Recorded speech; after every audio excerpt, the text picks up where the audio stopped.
and welcome back to our online course Building Cost Estimation Simplified.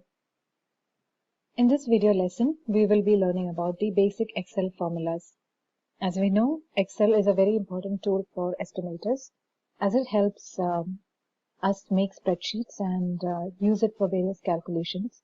The inbuilt calculator in an Excel sheet helps us to make all calculations without taking the additional help of a calculator.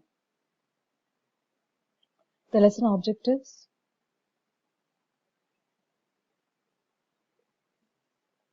Microsoft Excel is a commonly used spreadsheet software used for creating estimates. In this video lesson, we will learn about how to create basic Excel formulas.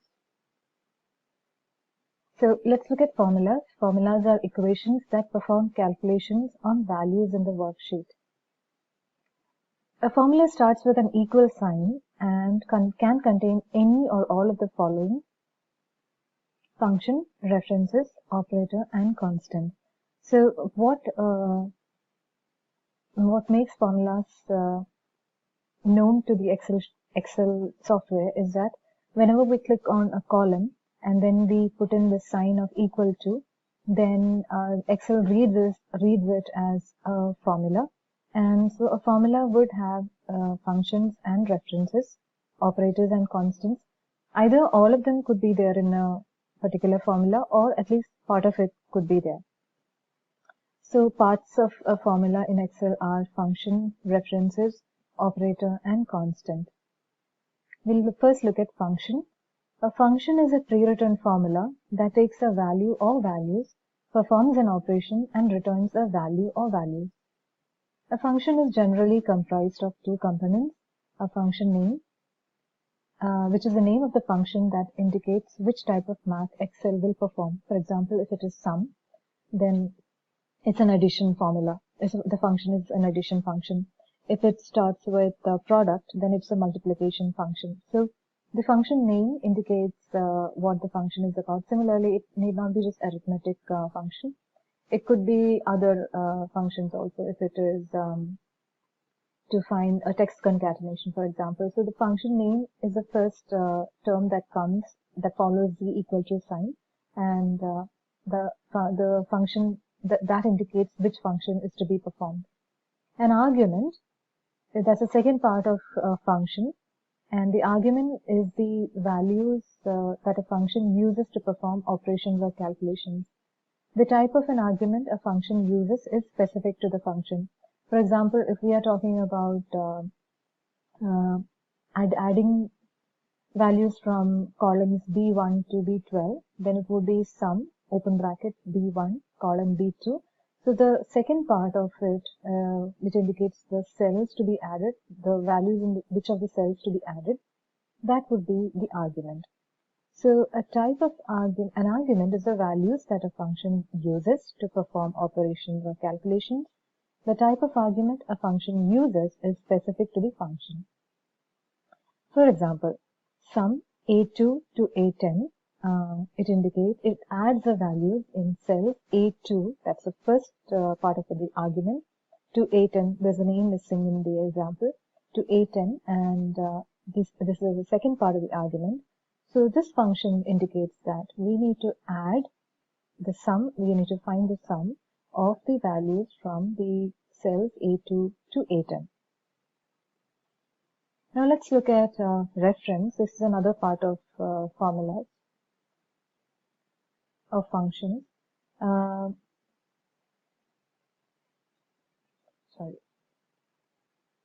We're looking at the reference.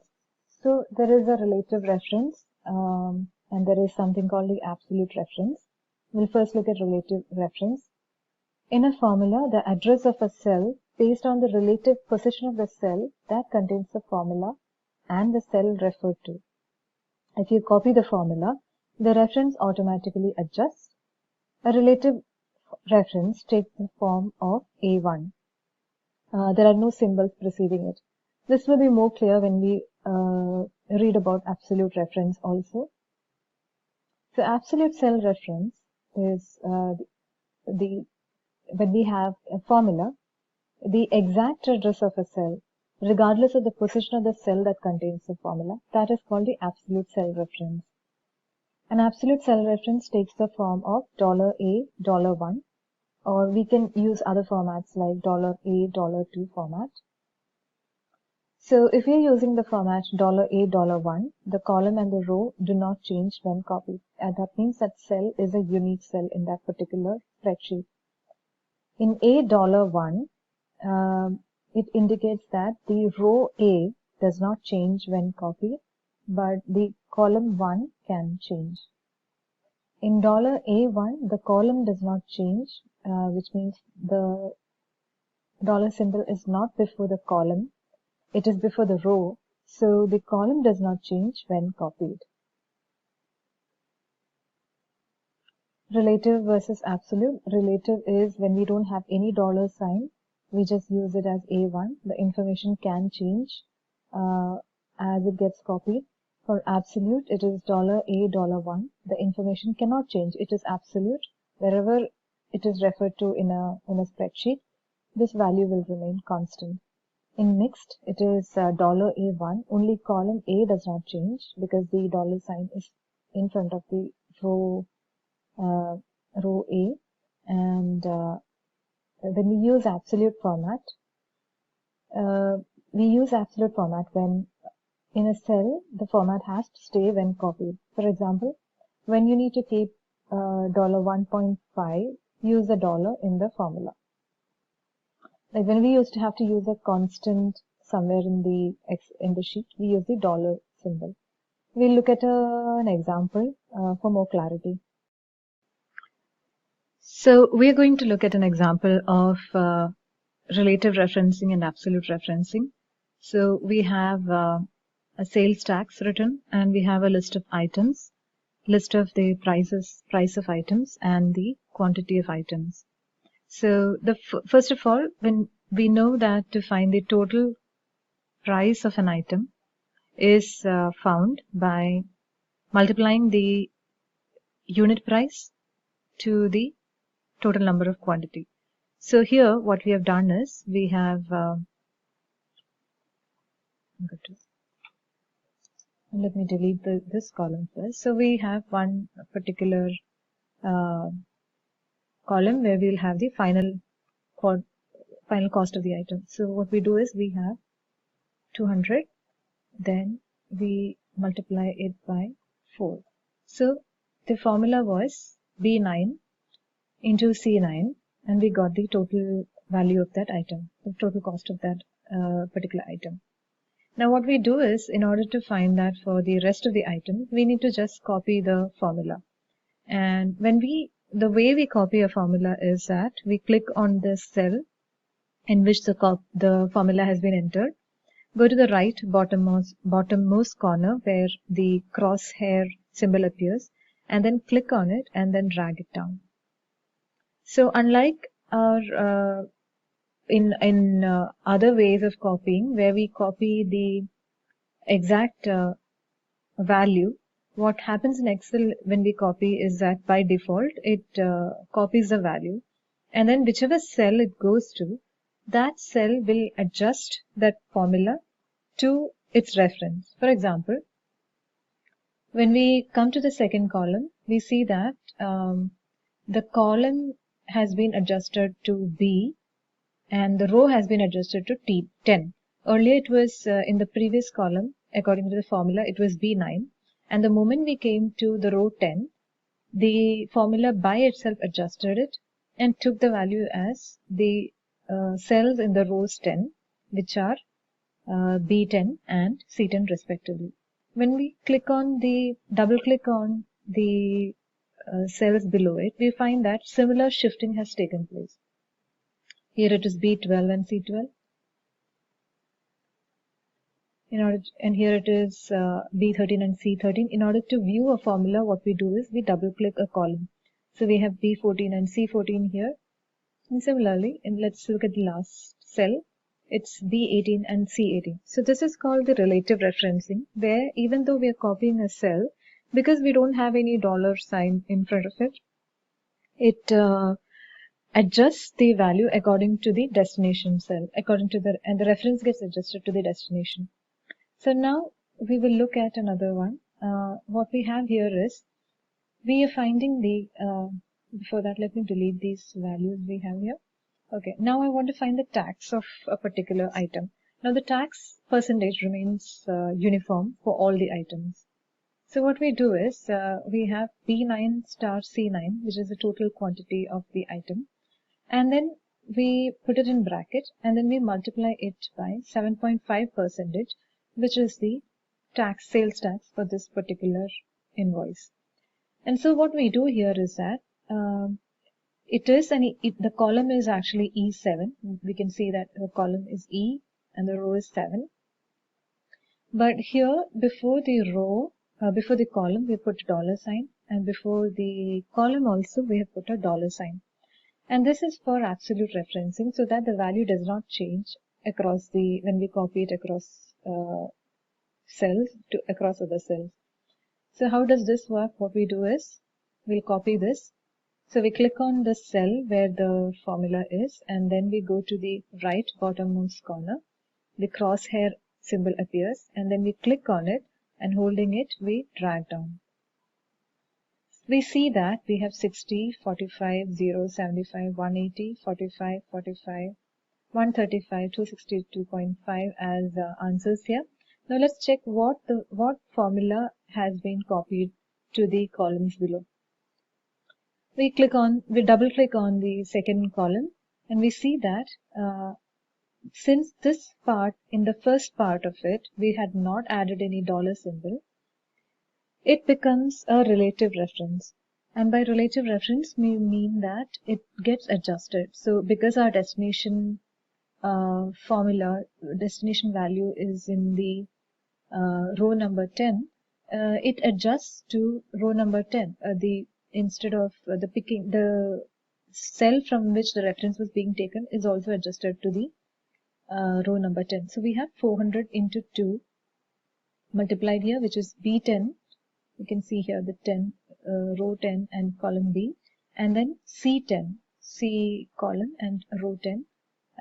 That is the multiplication, the product of the price and the quantity of the item, and then which is 800, which we had already seen. And then the difference is that here it is $7, which means this has not changed.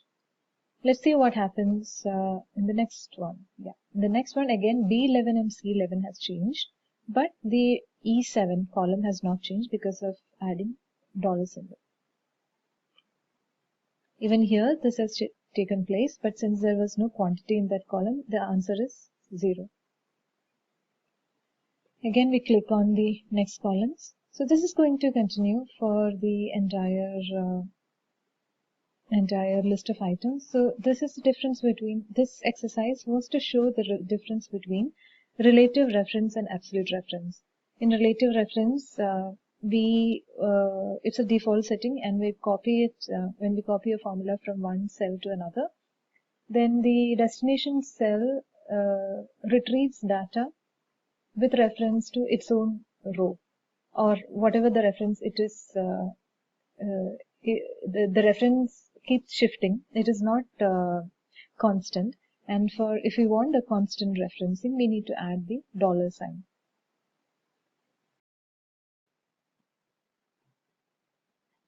Now we'll look at operator, which is part of a formula. It is a sign or symbol that specifies the type of calculation to perform within an expression. They can be arithmetic, logical, comparison, text concatenation, and reference operators. An example of arithmetic operator is a minus, addition, or division. So if we have 5 plus 3, that is a formula, and the operator there is addition sign, and it tells us that we have to add both the numbers 5 and 3. Similarly for subtraction and division. So it can be, this is only, we're only talking about the arithmetic operator. For logical operators, it could be different. It is different. Logical operators would be equal to, greater than, less than, etc. And text concatenation would have a different operator symbol. It would be symbolized in a particular way. and it tells us what to do with what that formula is expected to do. And so this we will be looking into detail in the coming slides. Next is constant. A formula would have a part which is constant. A formula could have a part that is constant. Now, a constant is a value that is not calculated. It is given and therefore does not change. For example, in a formula, if we are using any part of it, at any part, if we are using a constant value as 210, that is not going to change. So that's called the constant value. For another example is quarterly earnings. The text quarterly earnings, it's a string character and it is in quotes and it does not change. And this can be particularly useful when we are doing calculations. If we have to find the 10% commission on sales, what we do is sales, and then sales value can be different for different items. So this it can be different for each item.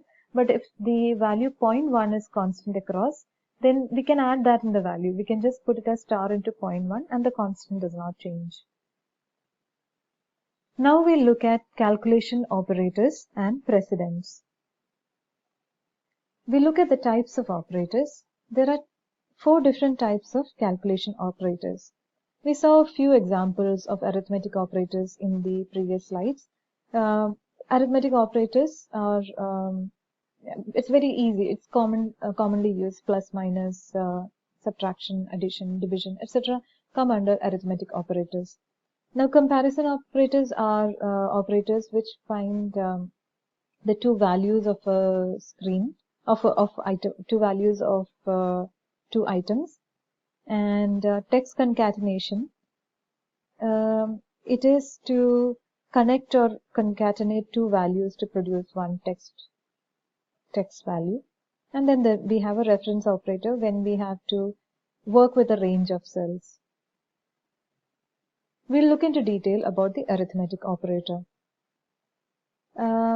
Arithmetic operators are used for making arithmetic calculations on numbers and get numerical results. They perform basic mathematical operations such as addition, subtraction, or multiplication. They combine numbers and produce numerical results, and use the operators that are given in the table. We have the plus sign, which means addition, and it is an example would be 3 plus 3, and the arithmetic operator here is plus.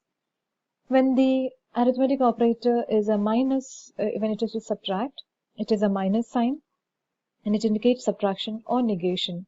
So it could be between two numbers, 3 minus 1. It is a subtraction operation that we are doing here, or it could be negation to show the negative value of a number. So it could be a minus 1. So again, we use the same sign for it, the same arithmetic operator for it. Now, for multiplication, we use asterisk symbol, and it's sometimes called as star, but a more appropriate name would be asterisk. And this is for multiplication. So when we have to multiply 2 numbers in Excel, what we do is 3, and then we put the asterisk symbol, and then multiply it by whatever number. So here we have taken 3 into 3, and this indicates the multiplication of 3 and 3. Now, division is the arithmetic operator is indicated by /, and it indicates division. For example, 3/3 means 3 by 3. The arithmetic sign operator percent, which is shown as a percent sign, means to find the percent of a particular number, is indicated by 20 and percent. This is the same as what we have in the mathematical calculations.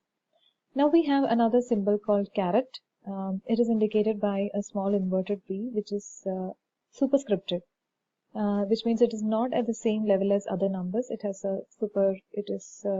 superscripted, and it shows that it is exponentiation. So whenever we see a caret symbol, it shows that the number is raised to a particular value. For example, 3 square or 3 raised to 2 is indicated as 3, caret sign, and 2. Similarly, for 5 raised to 10, etc., we use the exponentiation symbol. Now we look at the comparison operators. Comparison operators are used to compare two values with the following operators. When two values are compared using these operators, the result is a logical value, either true or false. So the answer to any comparison operator would be either a true or false. If it is an equal to sign, so is A1 equal to B1? If it is, when we're using as a logical comparison, it will be either yes or either no. So it's either true or either false. The greater than sign shows greater than. For example, is A1 greater than B1. Less than sign shows less than A1, and it is the example is A1 less than B1. Greater than or equal to sign, greater than or equal to is represented by A1, the greater than sign, equal to sign, and B1.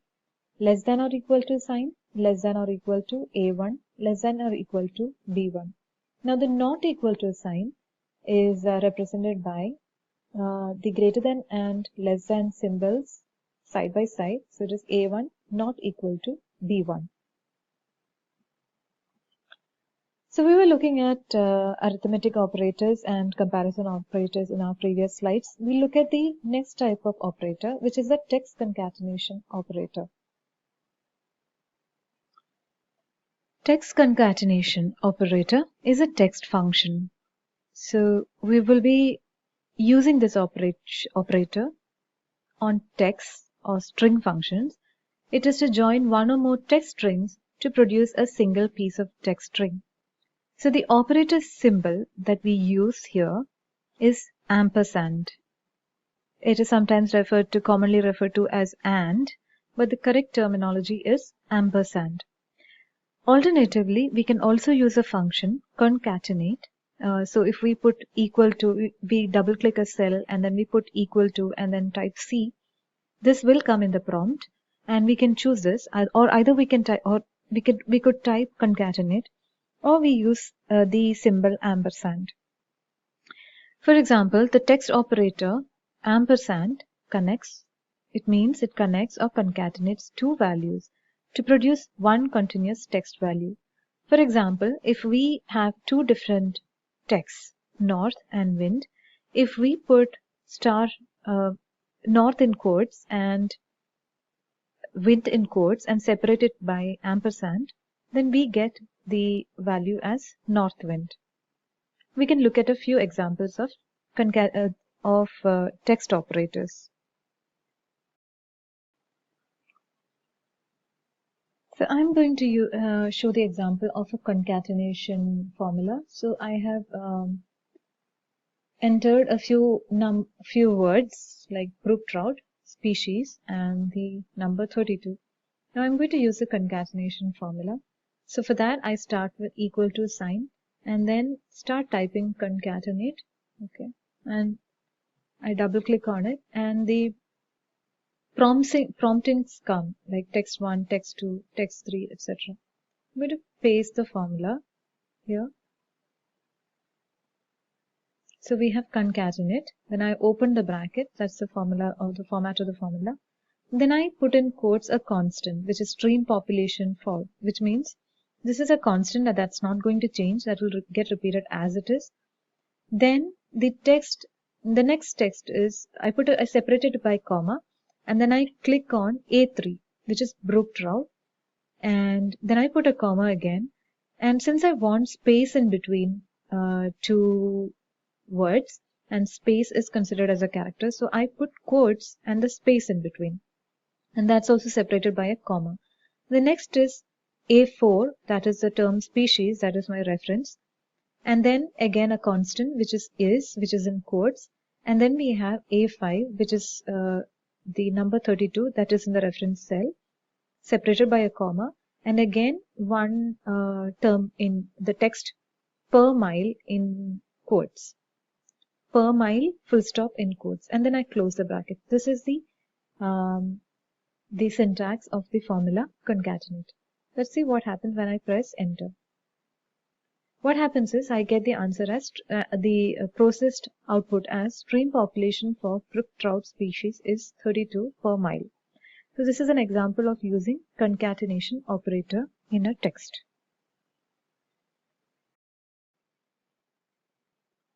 Next, we look at the different kind of operator, which is the reference operator. This is usually used when we have a reference of a range of cells for calculations, and the range operator can be represented by a colon. For example, sum B5 colon B15 means that the Excel would be adding the values from the columns B5 to B15, including B5 and B15. So B5, B6, B7, B8, etc. up to B15. The union operator represented by comma, the example is sum B5 to B15, comma D5 to D15. It adds the range of cells from B5 to B15, and it adds it to the sum of the values in the cells from D5 to D15. Now, intersection operator is represented by space. It is sum of B7 to D7 and space C6 to C8. So we have colon and comma. These are the reference operators. Colon selects a range and comma represents the combination of multiple references, and the space represents the intersection of, it's an intersection operator. Let's look at examples for this. Now we look at the example of the reference operators. We will first look at the colon operator. So suppose we want to find the average of the numbers from here, from B2 to B8. So what we do is we put it as equal to, then we type average. We can choose average. And then we have to click on B2 and then we drag it down to B8, which is essentially written as B2 colon B8. We close the bracket. We get the average of the numbers entered from B2 to B8. Now, what happens when we use comma? So what we have is we again put equal to symbol. We put average. Again, average has come as a prompt. Double click on it. We put B2 and then we put a comma and then we put B5 and then we close it bracket. So we have a different value 20, wherein it only finds the average of two numbers, that is 30 plus 10 divided by 2. So that is the difference between using a colon and a comma. Now we also saw that there was an intersection operator.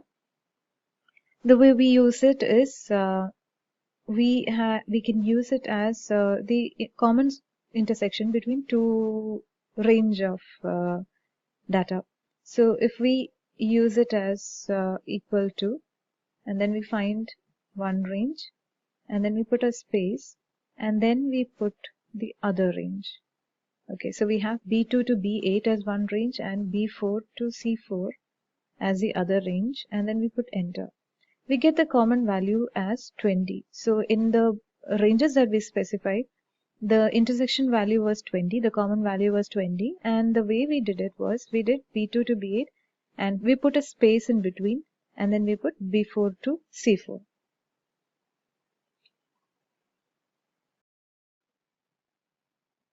The order of operations in an Excel spreadsheet. It's a calculation order.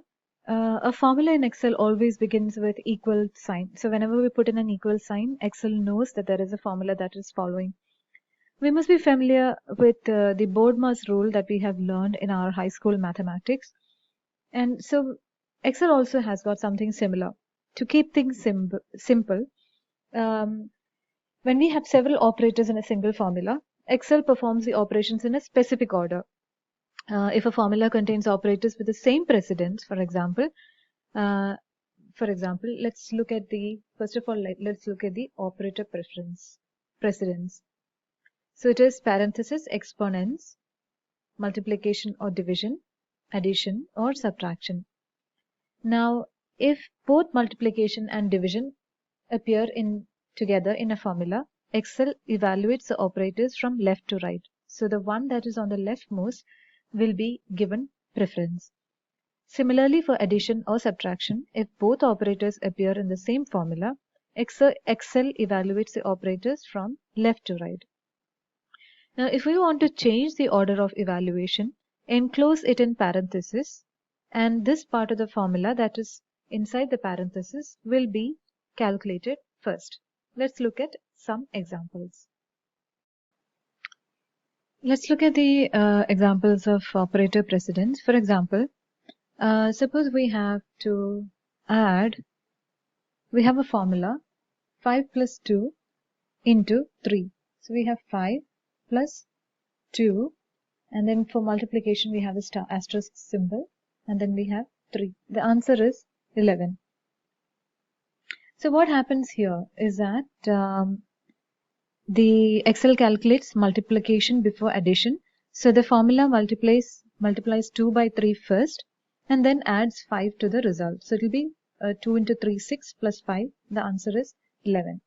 Now, if we were to use parentheses, so what we'll do is we'll go back to the same formula, or maybe we can copy paste it here. We'll just write it down here again. We have equal to 5, then we have plus 2, then we have the multiplication symbol asterisk, and 3. So what we do here is we change, in order to change the syntax, we add parentheses. So what I do here is I put a bracket here, there's a parenthesis here, and one after 2. Alright, and then let's see what the value is now. The value is 21. So what happens here is that because 5 plus 2 is inside the parenthesis, inside the bracket, the order of preference goes to 5 plus 2, what is inside the parenthesis, and so it becomes 5 plus 2 is 7, and 7 into 3, it becomes 21. So that's the difference between order of between the operator precedence between different operators. Now let's see what happens when we create simple formulas with constants and calculation operators. So we have an example. So what we do is we click on sum cell, and then first of all we type the equal to sign, and then we can enter any number, say 128 plus 345. And when we put enter, it adds 128 and 345. Now, if we want to do another perform another mathematical operation, so we have equal to bracket open, then I have 10 plus 20 plus 30, then I close the bracket, then I have a division, so I put a forward slash, and then I write 3, and then I write enter. So what happens here is that first of all it adds the contents of the parenthesis, which is 10 plus 20 plus 30, which is 60, and then it divides the result of the parenthesis by the number 3, which is 3, and it is 20. We get the answer as 20. Now if we want to create a function manually, what we do is we click on any cell in which we want to enter the formula. First of all we put in the equal to sign, then we can put any function name, for example sum. It is not, they are spellings, the function names are not case sensitive, they are spelling sensitive, so it's okay to type it as sum, and then type an argument. Remember to use a colon to include the cells that are adjacent to each other, and to use a comma to include non-adjacent cells. For example, if we want to, we open the bracket and then we have 100, comma 200, comma 300, and then we close the bracket and then we press enter. It becomes, the answer is 600, which is 100 plus 200 plus 300. So it simply adds the numbers 100, 200 and 300. Now if we have another example, we have is equal to, then we put sum, then suppose we have, okay, let's define a range of numbers. Say let's put a range as 100, 1, 3, 4, 5, 7, 8. There's a range here, and then if we want to find let's see, suppose we want to find the sum of the cells from A12 to C12. What we do is we put is equal to, then we put sum, then we open the bracket, and then we take it as A1 to A8, and then we close the bracket. It becomes 37. The sum is from A1 to A8. You can notice, you can see that there's a colon symbol that separates it. Now, if we have sum of A12, A2, A4, A6, so see what happens. So is equal to sum, open the bracket, then we have A2, A1, A5, A8, and then we close the bracket. So we see that it has found the sum of 1, 5, and 5. So it is 11. So it just takes, when we have comma, it only takes the specific cells.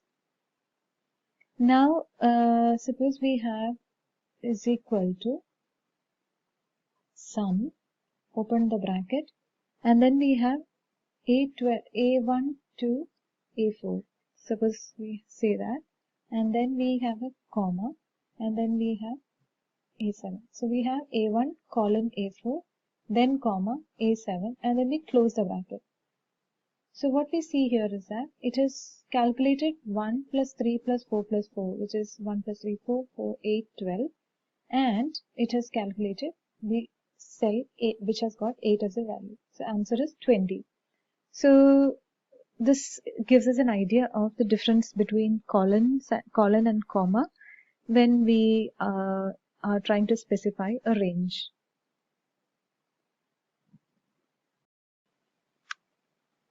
We'll have a quick overview of the home panel of Excel. We have the clipboard. This is the home panel. We have a clipboard. There's a phone panel. There's an alignment panel. There's a number panel. There's a styles panel, cells, and editing. So we'll quickly look at what clipboard has. It's got cut, copy, format, painter, and paste. A lot of it is similar to the MS Word. So copy is a default position in when we are having a formula. Suppose we have a reference of two numbers. Let's say we have a column with 4 entered and we have 5 here, and we have a formula which adds these two. So what we put is the equal to sign. We click on the first cell, put a plus sign, and then we click on the next cell, and then we put enter. Now in order to copy it, what we do is we click on that cell. When we bring the cursor to the right bottom corner of the cell, we find a crosshair symbol. We click on it and then we pull it down. So what happens is the formula gets pulled down, formula gets copied, and it gets adjusted to whichever cell it is being copied to. So since we were in the third row, we had put the formula with references in the third row itself. When we move to the fourth row, the references also get shifted to the fourth row. So what I mean to say is that if we have different values here, like say 7 and 1, we see that the value goes as 8 because all the value has already been put there. Let's see what happens in the rest of the cases. So we put it as like 13 and 45 and 56, etc. So when I copy it from here, I copy it down. We have this as 58 is the value of 13 plus 45 and 67 is the value of 11 plus 56. This is a default way of copying in Excel. And we have a font panel, and that is in order to change the font.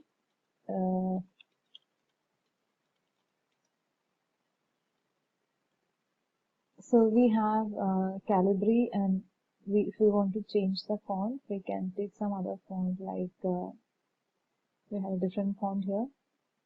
And then we have font size. In order to change font size, we can click on it and then go up and go down. Then we have, in order to make it bolder, we have the bold here, italics. It is to tilt it to the side. And then in order to underline it, we have an underline symbol. And In order to deactivate them, we need to just click on them again. In order to highlight, put color into a cell, what we can do is we can look at this toolbar with the paint can symbol, and then we click on it, and then it fills the cell. So if we want to use another color, we can use it as, we can choose it. Or if you want to remove it, we don't want any color, then we click on it. There's an option called no fill. If you want to change the color of a particular digit or number, let me put some text here. So in order to change the color of the text, I can go to the alphabet with red underline and then choose any color. I can choose maybe blue here, and then that comes. If I want to put it for some number, again, I can use that color for that number. We have alignment. So if it is, I'm going to make this cell bigger. I'm going to make it into, turn it back into blank. So I'll go to automatic. And so if I want to align this particular text onto the top of the cell, I click here. If I want to align it to the center of the cell, I click on this one. On the right one, it is to bring the cell, bring the text to the bottommost portion of the cell. If I have a very long string in a particular line,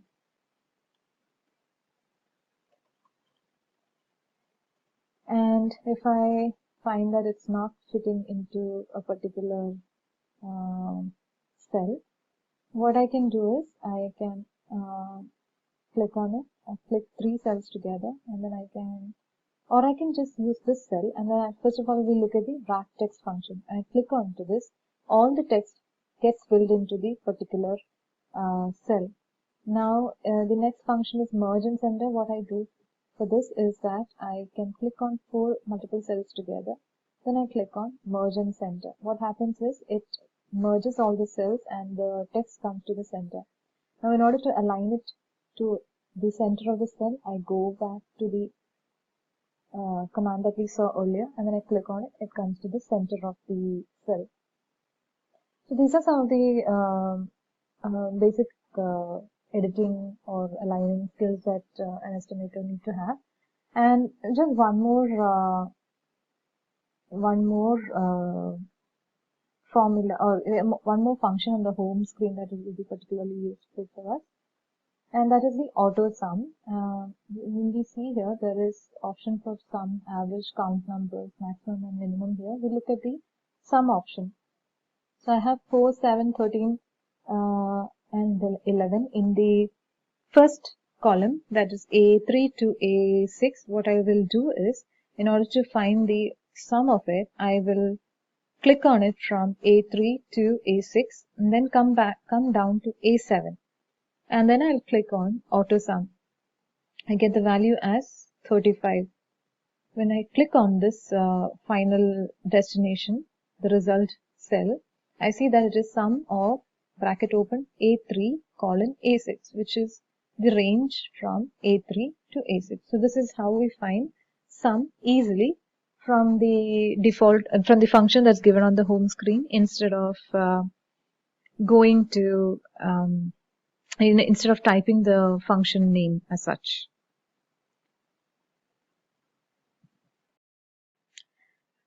With this, we come to the end of our video lesson on basic Excel, and we will look at the summary of our lesson.